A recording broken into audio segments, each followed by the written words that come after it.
obvious things that some people tend to forget is, what kind of infrastructure do I have, and am I buying the right storage array for that? For example, do I have, a heavily equipped Fibre Channel network, and is my storage array being equipped with Fibre Channel I/O modules, or do I have, an Ethernet iSCSI network, and do I have the right modules in that? Because that can be a big cost difference, between a Fibre Channel I/O module on the storage array to an iSCSI. I recently did a deployment with a client where they had the wrong modules on the system, and because of that, basically we had to call the vendor out to completely reinitialize the entire storage array.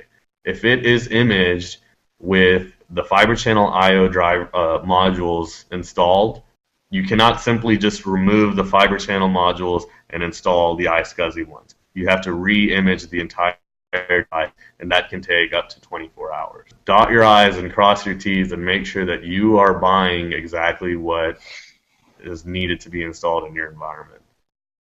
I've got a customer who, is willing to spend X amount of dollars, and they need 14 terabytes of usable storage. Now, the sales rep quotes together a storage array with SATA disks that has just enough storage to give you, your 14 terabytes of capacity if you were to install it using RAID 5 4+1 type configuration on your storage pool.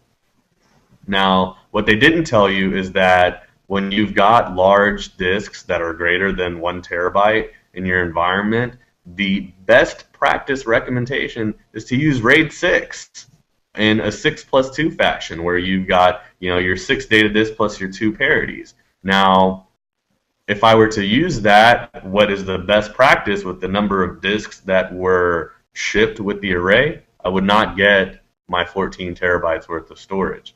So basically their recommendation is, yes, here is your 14 terabytes usable, but you need to implement it in a non-best practice configuration.